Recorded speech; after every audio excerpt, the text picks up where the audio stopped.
Baik, pada kesempatan ini saya ingin menyampaikan salah satu materi kuliah di dalam dasar-dasar pemodelan air tanah, khususnya membahas data-data yang diperlukan untuk menyusun sebuah model air tanah.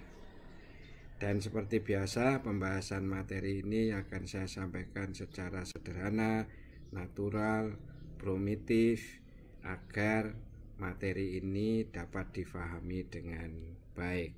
Kali ini saya akan membahas tentang data pemodelan air tanah. Maksudnya adalah data yang diperlukan untuk menyusun atau membuat pemodelan air tanah, itu ya.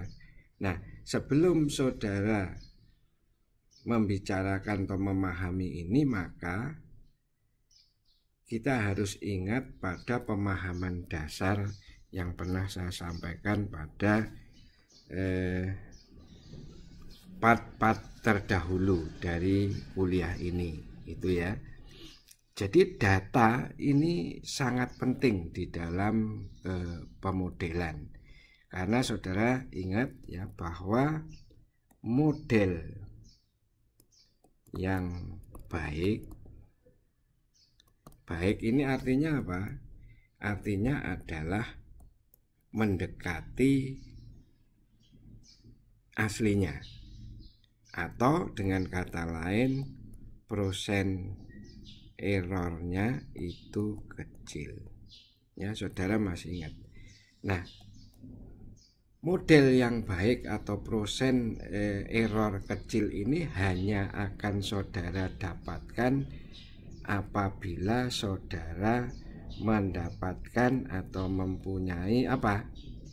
Data yang lengkap. Dua, data yang akurat. Otomatis saudara menggunakan asumsi sedikit. Ya, saudara masih ingat itu ya. Kalau saudara mempunyai data lengkap, akurat, dan asumsi yang sedikit, maka ini saudara akan dapatkan error yang kecil.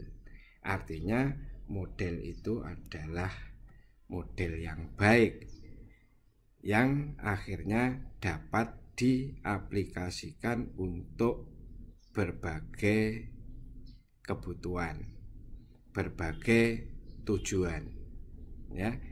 Nah, sekarang di dalam pemodelan ini tentunya saudara akan tanya, itu data apa, Pak? Yang gitu ya. Nah, data itu adalah data yang diperlukan di daerah model. Nah, sekarang di dalam pemodelan saya mengingatkan kembali, mungkin saudara masih ingat bahwa di dalam pemodelan ini ada 3 daerah yang harus saudara pahami, yaitu ini disebut juga daerah problem. Ya, ini artinya daerah titik yang menjadi interest, menjadi tujuan saudara, menjadi problem yang akan saudara pecahkan. Ini biasanya interest area, problem area, ya, daerah titik-titik yang menjadi perhatian saudara di dalam model itu. Nah, nanti saya jelaskan lebih lanjut. Kemudian yang kedua itu kita sebut daerah model. Nah, ini daerah model, ini daerah yang nantinya yang kita modelkan di dalam model ini. Ini biasanya disebut juga daerah terhitung.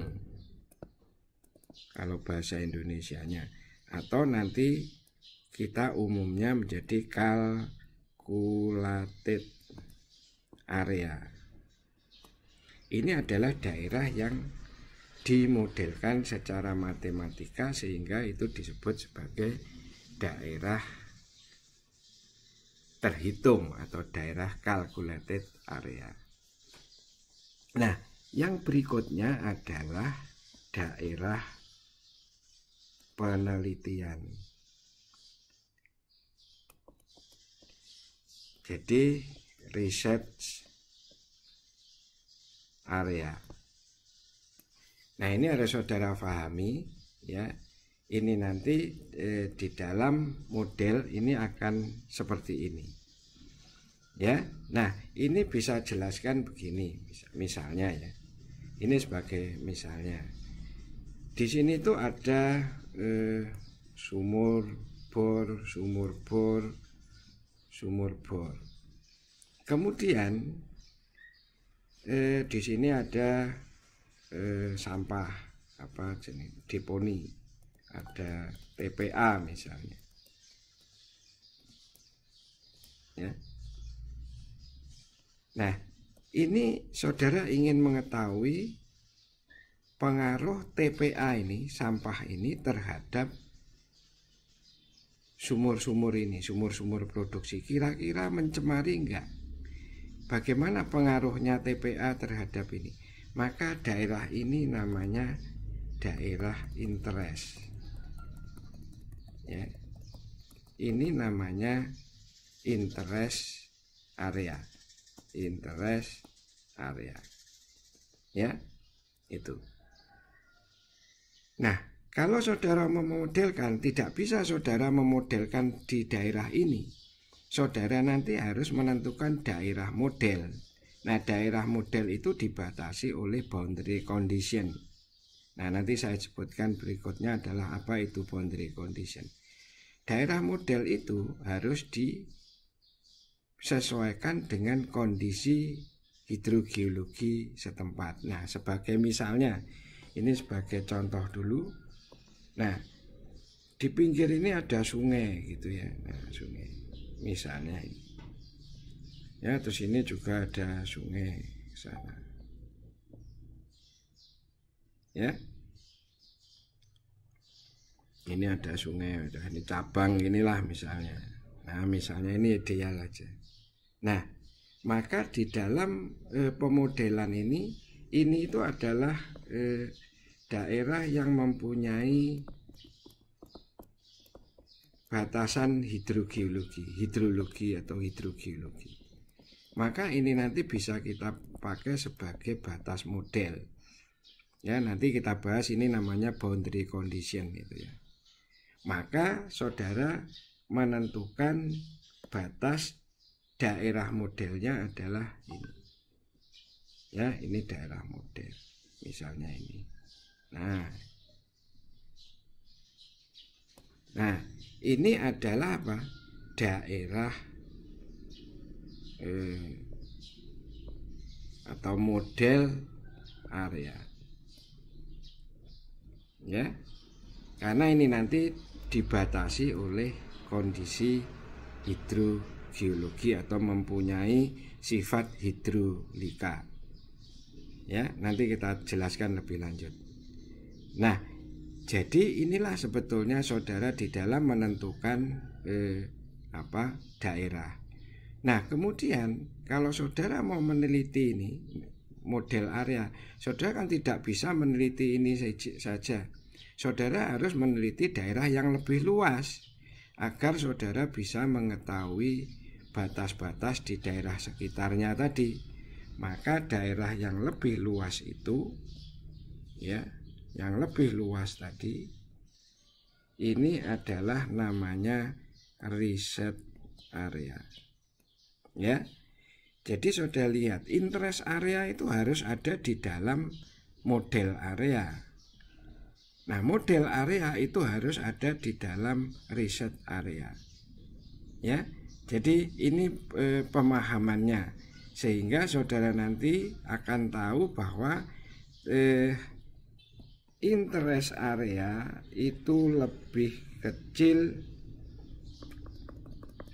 ya. Jadi riset area interest area ini adalah riset area tadi ya. Nah, maka IA interest area itu akan lebih kecil dari model area dan lebih kecil dari riset area. Ya, ini pemahaman sebelum saudara mengumpulkan data. Nah, sekarang pertanyaannya, data yang saudara perlukan, saudara kumpulkan itu apa? Ya, ini dulu saudara harus menentukan riset areanya, interest areanya, model areanya, baru riset areanya. Maka saudara menuju ke data yang diperlukan untuk pemodelan. Itu ya.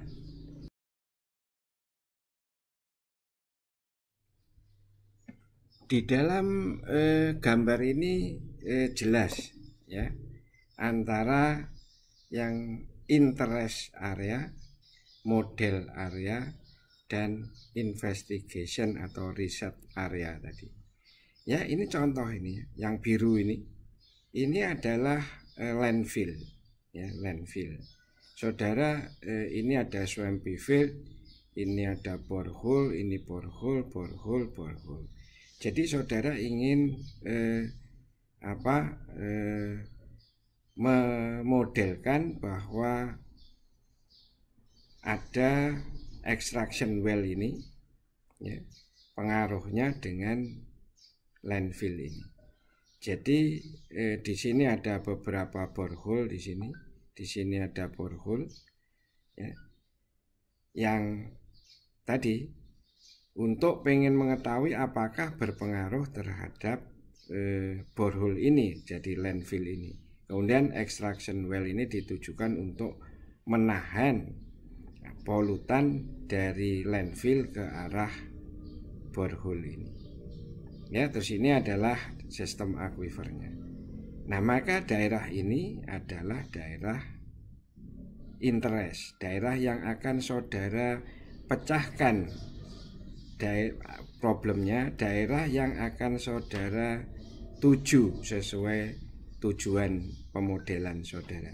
Maka ini adalah interest area. Nah, kemudian model areanya saudara lihat dibatasi apa? Batasan hidrolika ya, sifat atau karakteristik hidrolika batuan. Ini aquifer, ini non aquifer ya. Di sini itu non aquifer, ini kedap air, ini adalah aquifer, maka ini menjadi batas ya di sini. Ini model areanya di sana. Ini adalah batas, nanti ini adalah batas apa? Arah aliran air tanah, dibatasi oleh batasan hidrolika. Maka ini adalah model area yang nanti akan dihitung di dalam flow-nya, di dalam pemodelannya, sehingga disebut sebagai calculated area. Sedangkan untuk mengetahui semua ini saudara tentunya harus tahu daerah sekitarnya yang kita sebut sebagai investigation area atau riset area. Jelas ya, itulah yang harus saudara pahami sebelum mengumpulkan data yang diperlukan untuk pemodelan. Nah, mari kita lanjutkan kuliah ini. Jadi kita menginjak sebetulnya data apa yang harus saudara kumpulkan. Jadi pemahaman dasarnya begini, supaya saudara tidak perlu menghafal, tetapi saudara faham, saudara mengerti, tidak hanya mengerti tapi faham. Ya. Jadi kalau saudara memodelkan ini, itu sebetulnya saudara itu memodelkan sebagian dari sebuah aquifer. Jadi dari bentangan aquifer saudara itu memodelkan bagian dari aquifer itu. Maka kalau ini adalah daerah model ya, inilah sebetulnya daerah yang akan saudara modelkan. Ya, ini kan daerah model ini. Jadi akuifernya di mana? Sebenarnya daerah hidrogeologinya atau hidrogeologi daerahnya kan luas ini. Ya, luas dari ini. Kemudian saudara membatasi daerah modelnya ini. Ya, daerah model atau calculated area yang saudara rencanakan. Ya, maka sebenarnya saudara itu memotong sebuah bagian alam di alam untuk saudara modelkan. Ya, maka saudara yang akan saudara modelkan itu kan sebuah area 3 dimensi. Nah, area ini saudara masih selalu ingat ke filosofi saya bahwa saudara itu harus akan memodelkan sebuah wadah dan isinya. Ya, wadahnya itu yaitu kotak itu. Ini ada apa? Ini adalah akuifer. Ini adalah apa? Batuan. Ya, sedangkan ini adalah isinya yaitu air. Nah, berarti saudara harus mencari data ini, data wadahnya. Nah, data wadah itu sebetulnya kan nanti ini apa ini? Ini saudara perlu dimensi dari akuifer atau batuan atau wadah yang saudara akan modelkan. Ya, nah dimensi itu kan bisa panjang, lebar, tinggi, gitu ya. Jadi apa? Nah ini. Kemudian dalamnya berapa, ini berapa, ini berapa, ini berapa. Kemudian karena ini batuan, nah ini tuh apa isinya? Isi batuannya apa? Apakah akuifer, akuiklut, akuifuk, atau akuifuk, ya? Ini harus kita cari. Jadi saudara mencari wadahnya itu kayak apa? Inilah sebetulnya data yang saudara perlukan. Itu adalah wadah dan isinya. Isinya air tanah. Jadi sekali lagi kalau saudara wadah, oh berarti ini ya. Apa ini? Ini harus saudara ketahui. Isinya itu kan ada airnya. Nah itu airnya apa saja. Maka di dalam pembelajaran pemodelan air tanah ini nanti dikelompokkan menjadi yang namanya kerangka fisik. Ya, jadi kerangka fisik, physical framework. Physical framework itu adalah ini.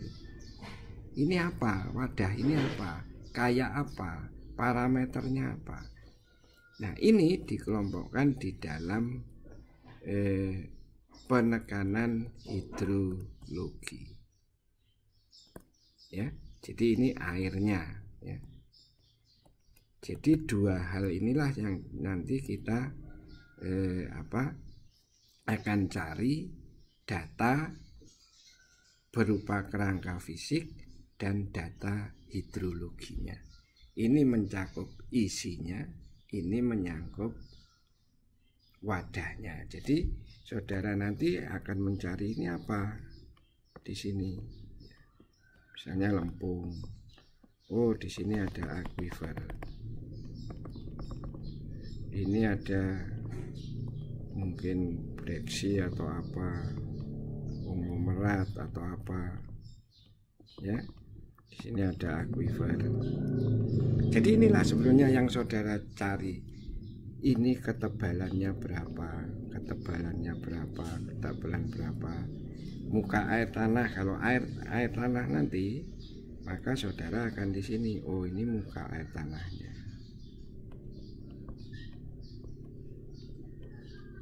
Ya, maka inilah yang saudara cari. Jadi ini berapa ketebalan total. Terus ini depthnya berapa, ini bagian bawahnya ini berapa. Ini berapa panjang, berapa panjang, berapa lebar, berapa panjang, berapa lebar, ya. Terus ini berapa depth. Nah, permukaannya ini kan nggak datar. Permukaannya itu tentunya apa? Morfologi. Ada morfologinya, ya. Nah, kerangka fisik ini nanti dibagi, ada berbagai macam. Saudara tinggal melihat, loh, ini karena berarti saya butuh peta topografi. Ya, loh, ini untuk mengetahui ini apa nih? Peta geologi, ya, peta hidrogeologi. Kalau saudara punya data bor untuk mengetahui ini, dalamnya itu kan saudara data bor, itu ya. Saudara perlu data ini, berarti saudara juga butuh data geofisika, ya. Ini dari geolistrik, seismik atau apapun juga yang menyatakan, menggambarkan bawah permukaan. Jadi dari gambar ini saudara tidak perlu menghafal, saudara harus paham. Oh, ini untuk mengetahui ini seperti topografi, untuk penyusunan di ini peta geologi, untuk mengetahui macam-macam akuifernya, isinya ini peta hidrogeologi. Oh, kalau ini saya perlu data bor, saya perlu data geofisika, ya. Jadi banyak hal yang bisa saudara ketahui dari gambar ini tanpa harus saudara menghafal. Jadi ini adalah data-data yang harus saudara ketahui. Nah, kalau airnya gimana? Loh, kalau airnya maka saudara harus belajar, loh, saya kan perlu ini, ada air, apa ini? Curah hujan. Jadi di sini ada data hidrometeorologi, ya. Ini curah hujan dan lain-lain, ya. Saudara butuh ini, data ini. Kemudian apa? Saudara butuh, loh, ini kan diambil juga, ini diambil orang, ya. Berarti ada data pemumpaan, ya, air tanah, ya, berapa, ya. Terus kerangka fisik ini bisa juga, saya kembali di sini ada yang kelupaan. Jadi ini bisa masuk, ini nanti bisa masuk di sini, bisa masuk di sini, karena di sini juga ada pumping test, ya. Pumping test itu bisa mengetahui nilai karakteristiknya KTS, ya. Ini bisa masuk di sini hidrologi karena itu berkaitan dengan air, tapi ini juga bisa berkaitan dengan data kerangka fisiknya, ya. Itu ya. Jadi ini nanti di sini juga saudara ada dapat tebal akuifer. Karena ini masuk di dalam kerangka fisik. Ini ada pumping test, data pemumpaan, pumping test, ada data pemumpaan itu abstractionnya. Ini semua berkaitan dengan airnya. Ini berkaitan dengan kerangka fisiknya, wadahnya. Nah, mari kita lihat satu persatu dari uraian ini, ya.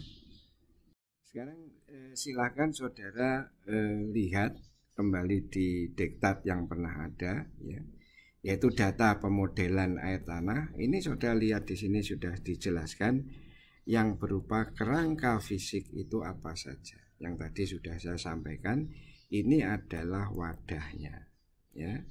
Jadi ada peta topografi, peta geologi, hidrogeologi, jenis akuifer, petebalan lateral, vertikal, batas-batas akuifer, variasi litologi akuifer. Itu semua dapat diperoleh dari data-data yang menggambarkan kerangka fisik. Kemudian karakteristik akuifer ini yang saya sampaikan tadi, TKS, porositas, ya, itu. Nah, kemudian yang dari sisi penekanan hidrologi ini adalah isi, ya. Ini adalah elevasi muka air tanah. Ini yang flow tadi, groundwater flow tadi. Kemudian jenis penyebaran daerah pengisian, recharge area, discharge area, ya. Kemudian ini adalah recharge rate, ya. Recharge rate, jenis dan penyebaran daerah, dan debit pelepasan ini adalah abstraction. Ya, ini adalah data-data yang mencakup isi, ya. Jadi itu adalah apa yang harus kita siapkan di dalam membuat sebuah model, gitu ya. Kita lihat selanjutnya. Nah, ada sedikit yang terlupa tadi di hidrologi ini yang penting apa? Jadi saudara harus melakukan pemetaan muka air tanah, ya. Ini adalah pemetaan muka air tanah atau flow-nya, groundwater flow pattern, ya, flow patternnya, ya. Ini penting ini. Jadi saudara mengetahui posisi dari muka air tanah ini. Ini sangat penting. Terus kemudian juga berapa pengisian tadi kalau ada recharge rate-nya, ya, karena ini berpengaruh terhadap isi tadi. Seberapa besar yang mengisi dan berapa besar yang keluar tadi, ini data pemumpaan. Kalau ini recharge rate nah, dua hal inilah yang berkaitan penting, berkaitan dengan isi, ya. Nah, saudara lihat kembali di sini, ya. Jadi tadi sudah di atas sudah saya sampaikan. Jadi data pemodelan itu agar saudara dapat mendapatkan data yang akurat, lengkap, dengan asumsi kecil untuk mendapatkan model yang baik, maka saudara harus berpatokan pada ini, kelengkapan data. Jadi kelengkapan data ini adalah sangat memegang peran terhadap kualitas model yang saudara akan hasilkan, ya. Kerangka fisik itu adalah seperti ini, ya.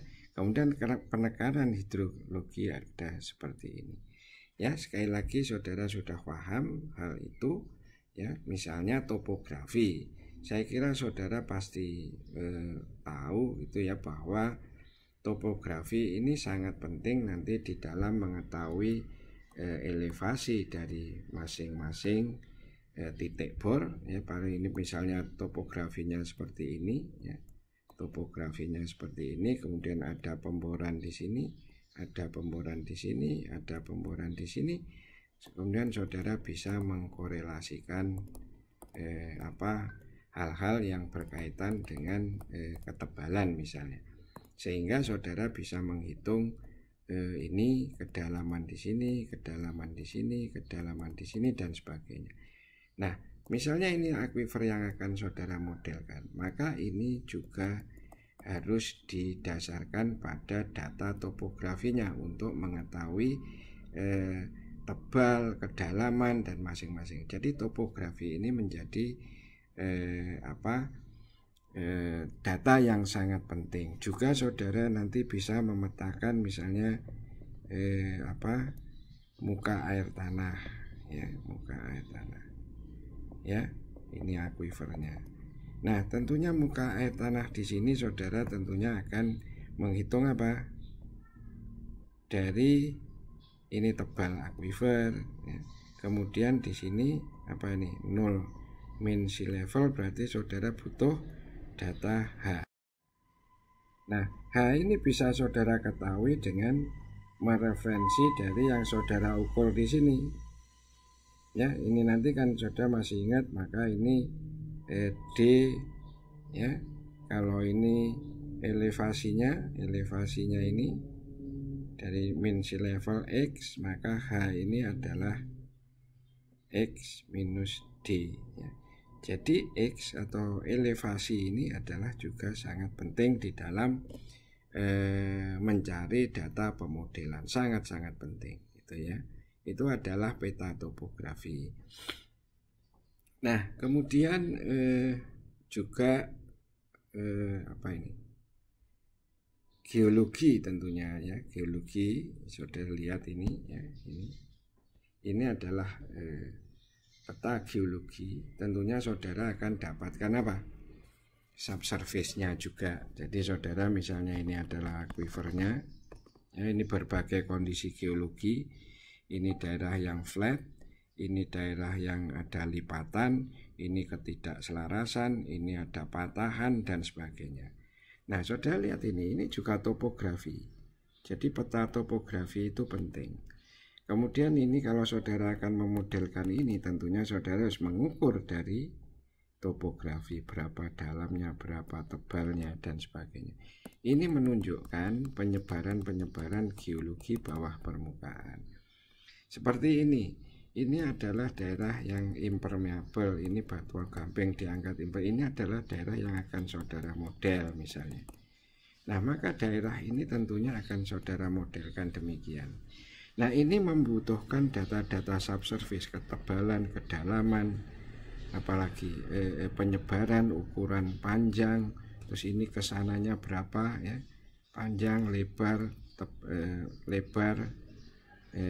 panjang atau lebar ya, ini lebarnya berapa dan seterusnya ke arah sana. Nah, gitu. Jadi peta geologi ini sangat penting di dalam mengetahui penyebaran subsurface geologinya, macam-macam batuan, macam-macam aquifer.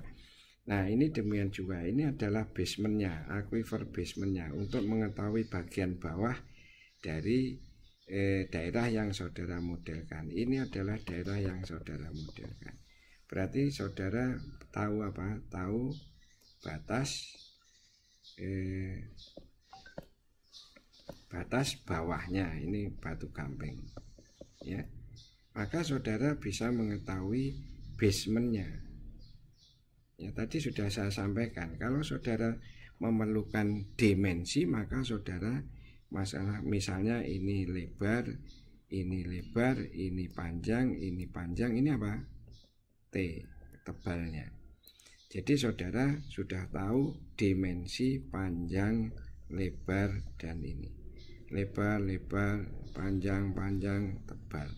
Nah, bagian bawah inilah yang diperlukan di dalam subsurface geology.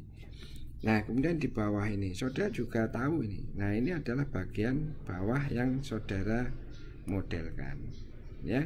Ini batas bawah dari yang saudara modelkan ini ya. Sekali lagi saudara mencari dimensi. Dimensi itu panjang, lebar, dan tinggi, 3 dimensi. Jadi ini saudara ketahui dari peta geologi ya. Itu adalah pentingnya pentingnya peta geologi. Kemudian ketebalan aquifer ya, misalnya ini ya, saudara dari sini juga bisa melihat ini ya, sedikit itu ya, mudah-mudahan bisa terlihat. Ini adalah peta topografi ya, peta topografi dan peta geologi. Ini ada thickness, ini adalah thickness ya, kontur thicknessnya. Maka dari sini saudara tahu ini adalah batas bawahnya, batas bawah. Ini adalah batas atasnya ya. Nanti kita lihat MAT-nya di mana. Kalau MAT-nya di sini misalnya, nah, maka daerah ini adalah daerah yang saudara model ya. Saudara sudah tahu ini batasnya, dimensinya. Ini ketebalan aquifer D1, D2, D3, D4 ya, dan seterusnya. Kemudian saudara tahu masing-masing dari macam litologi yang ada. Kemudian ini juga saudara lihat, ini hampir sama tadi. Ini adalah pola struktur misalnya. Ini dari pola struktur, maka saudara juga bisa mengetahui batas bawahnya. Nah, ini batas bawah, ini bagian atas. Tinggal nanti kita lihat MAT-nya di mana. Oh, kalau itu nanti setelah kita bicara hidrologinya, isinya. Ini kita masih bicara kerangkanya, wadahnya dulu ya, wadahnya. Nah, kemudian saudara lihat lagi di sini. Ini juga ketebalan aquifer. Bagaimana saudara menentukan ketebalan aquifer ya? Ini B, ini ya, kemudian ini kalau saudara melakukan rata-rata. ini melakukan rata-rata ketebalan akuifer di rata-rata, caranya seperti itu. Ya, intinya itu adalah bagaimana saudara menentukan ketebalan akuifer untuk pemodelan berupa jenis akuifer ya. Jadi akuifer bebas secara aritmetik dan seterusnya. Jadi data-data inilah sebetulnya yang saudara tentukan di dalam model data yang diperlukan. Nah, ini juga perlu ini. Maka saudara nanti harus mengetahui, nah ini adalah batas bawahnya, batas sampingnya ini, batas sampingnya ini, batas ininya terserah saudara nanti di sana ada apa, terus di sana ada apa. Nah, saudara tentukan. Ini di belakang sana yang nggak kelihatan. Ya, intinya saudara menentukan wadah dari akuifer yang saudara akan modelkan. Jadi datanya tidak perlu saudara hafalkan. Jadi kalau saudara hafalkan maka saudara tidak paham. Jadi saudara tetap berpedoman pada gambar ini. Saya perlu data ini, maka apa saja? Peta geologi, peta morfologi, ketebalan, seismik, geolistrik, pemboran air tanah, pemborasi dan sebagainya. Ya, jadi dasarnya adalah itu. Nah, kemudian ini adalah dari geologi kerangka ya. Nah, kemudian saudara nanti terus silahkan untuk menyampaikan ini batas-batas ini nanti saya jelaskan berikutnya, itu adalah boundary condition. Saya tidak menjelaskan dulu, nanti itu menyusul. Nah, sekarang ini penekanan hidrologi. Ini apa? Isi. Ini apa? Air tanah. Ya, maka elevasi muka air tanah. Jadi ini apa? Yang saudara cari adalah peta pola aliran air tanah atau peta kontur muka air tanah. Ini menggambarkan apa? Ya, menggambarkan tadi posisi muka air tanahnya di mana. Jadi misalnya di sini. Nah, ini adalah muka air tanah. Maka ini akan memberi penjelasan apa? Batas atas daerah yang saudara model. Jadi batas atasnya itu bukan topografi loh ya. Batas atasnya itu adalah batas air ini. Maka yang saudara modelkan nanti ya ini. Ya, bukan atas ini. Batas atasnya itu adalah batas akuifer, batas muka air tanah, batas muka jenuh air tanah. Di atas ini kan bukan air tanah. Tapi untuk mengetahui ini saudara butuh peta topografi.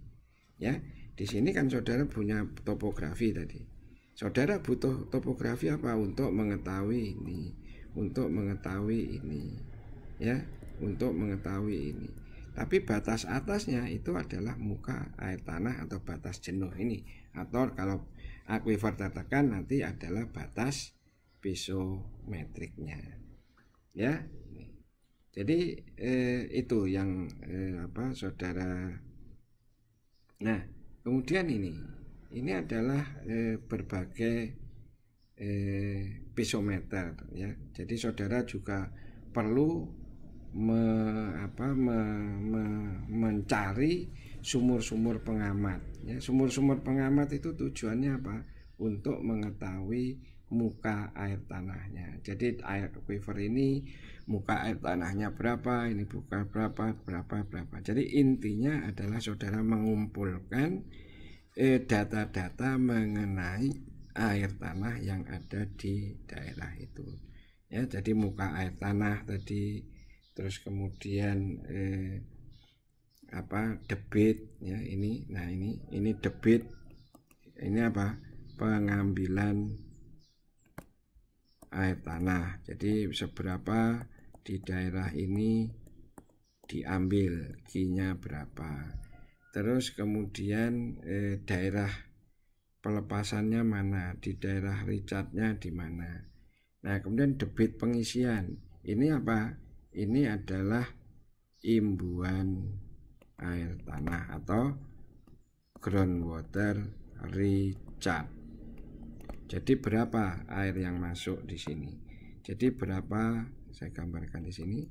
Jadi berapa air yang masuk? Jadi berapa yang masuk? Berapa yang masuk? Itu adalah masuk di dalam isi, di dalam pembahasan isi. Jadi di dalam air, di dalam isi yang perlu saudara cari. Kalau tadi wadahnya sudah jelas, maka kalau isi maka ini. Nah, berapa, ini berapa, ini berapa, terus ini muka air tanahnya di mana, ya. Ya, ini berapa, ini berapa, ini berapa, ini berapa. Ya, ini semua dalam rangka mencari isi. Nah, kalau saudara sudah menjawab, ya, saudara sudah mendapatkan gambaran wadah, gambaran isi, maka ini nanti kedua-duanya, ya, ini menjadi apa?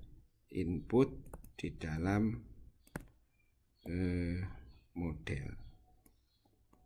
Ya, jadi informasi wadah, informasi isi, ya, yang ini nanti tentunya dikuantifikasi menjadi value, ini nanti akan menjadi input di dalam pemodelan. Nah, dengan ini yang lengkap dan tentunya akurat, maka ini asumsinya akan kecil. Kalau ini semua saudara bisa terpenuhi, maka persen errornya akan kecil.